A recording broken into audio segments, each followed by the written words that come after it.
Welcome to my channel. नाज़रीन, आज की वीडियो में मैं आपके साथ आर्ची पर्ल क्रीम के बारे में बात करूंगा, जिसमें मैं आपको इसके बेनिफिट, साइड इफ़ेक्ट और इसके तरीके इस्तेमाल के बारे में बात करूंगा।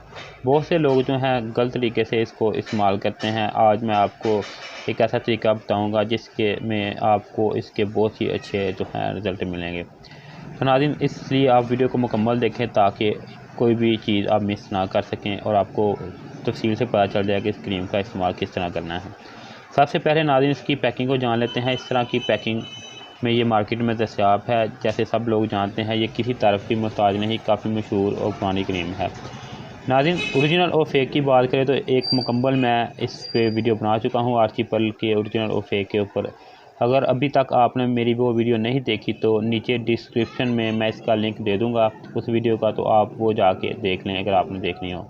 तो नाज़रीन, इस तरह की पैकिंग में ये मार्केट में दस्तयाब है, जिसके ऊपर एक जो है सबसे पहले ऊपर लिखा हुआ है आर्ची पर्ल क्रीम, और इसके पीछे चलें तो इसके ऊपर जो है मुकम्मल जो है इसके बेनिफिट और इसके जो इंग्रेडिएंट्स हैं वो ऊपर मेंशन किए हुए हैं कि इसके जो इंग्रेडिएंट्स और इसके जो तरीका इस्तेमाल है वो किस तरह है और इसके बेनिफिट क्या हैं। नाज़रीन, अगर इसके बेनिफिट की बात करें तो ये चेहरे की वाइटनिंग के लिए इस्तेमाल की जाती है। इसके अलावा ये बेस के तौर पर भी इस्तेमाल की जा सकती है, और जो है ये एक्नी, पिंपल और डार्क स्पॉट के लिए भी इस्तेमाल की जा सकती है। नाज़रीन, इसको खोल के मैं इसको आपको अंदर से भी क्रीम दिखाऊंगा। इससे पहले मैं आपको मज़ीद इसके जो है बेनिफिट वगैरह और इसके इंग्रेडिएंट्स के बारे में तफसील से आपको बता दूंगा। नाज़रीन, ये जो है एक बॉक्स में आती है इस तरह के। इस बॉक्स के ऊपर मुकम्मल इन्होंने इसके जो है बेनिफिट वगैरह पर मेंशन किए हुए हैं कि ये इसके बेनिफिट क्या हैं, मेंशन किए हुए हैं। बहुत सारे लोगों के माइंड में बैठा हुआ है कि ये आर्ची पर्ल क्रीम जो है ये सिर्फ आप फार्मूला क्रीमों में मिक्स करके ही इस्तेमाल कर सकते हैं, वैसे नहीं कर सकते। तो नाज़रीन, अगर आप इसको अकेले में इस्तेमाल करना चाहते हैं तो उसका भी रिज़ल्ट बहुत अच्छा है। मैं तो कहता हूं कि इसको अकेले ही इस्तेमाल किया करें, इसके बहुत ही ज़्यादा अच्छे रिज़ल्ट मिलेंगे आपको। तो नाज़रीन, इसको लगाने के तरीके की बात मैं आगे चल के आपको बताऊंगा।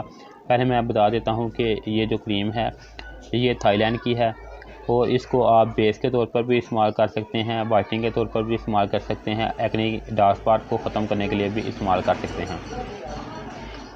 इसके अलावा नाज़रीन, इसके अंदर से मैं आपको खोल के दिखा देता हूं कि क्रीम जो है अंदर से किस तरह की पैकिंग आएगी। नाज़रीन, इसको खोलेंगे, इसके अंदर से जो है इस तरह की पैकिंग निकलेगी, जिसका कैप जो है वो ब्लैक और जो नीचे इसकी डिब्बी है क्रीम वाली वो ब्राउन कलर की है। नाज़रीन, इसके ऊपर भी इन्होंने थाईलैंड ज़ुबान और इंग्लिश में आर्ची पर्ल क्रीम ऊपर मेंशन किया हुआ है, और ऊपर मेंशन है कि ये क्रीम जो है ये बहुत ही अच्छा है। तो नाज़रीन, अब बात कर लेते हैं इसको लगाने के तरीके की। नाज़रीन, लगाने की बात करें तो जब भी आप क्रीम लगाते हैं तो आप अक्सर ये गलती करते हैं कि रगड़ के मसाज करके क्रीम का इस्तेमाल करते हैं। इस तरह क्रीम लगाने का फ़ायदा नहीं होगा। अगर ज़्यादा फ़ायदा अच्छा लेना चाहते हैं तो इस क्रीम को आप थपथपा कर लगाएँ, तो इससे आपको बहुत ही अच्छा रिज़ल्ट मिलेगा। लेकिन आप जो है इस क्रीम को इस्तेमाल करें थपथपा के लगा के, और मुझे अपना एक्सपीरियंस लाजमी शेयर करें कि इसको लगाने के बाद आपको किस तरह का रिज़ल्ट मिला है। आखिर में नाज़रीन, इसके साइड इफ़ेक्ट की बात करें तो कुछ लोग होते हैं जिनकी स्किन ज़्यादा सेंसिटिव होती है, उनको लगाने से अगर वो लोग लगाएंगे तो उनको एलर्जी हो सकती है। अगर इस तरह का मसला उनको हो तो वो इस क्रीम का इस्तेमाल ना करें। तो इसके अलावा कोई इसके साइड इफ़ेक्ट इतने ज़्यादा नहीं हैं। तो नाज़रीन, आखिर में अगर आपको मेरी वीडियो अच्छी लगे इसको लाइक करें, शेयर करें, और अगर अभी तक आपने मेरे channel best product for you को सब्सक्राइब नहीं किया, इसको सब्सक्राइब करके इसके साथ लगी बेल आइकन पर दबा दें। शुक्रिया।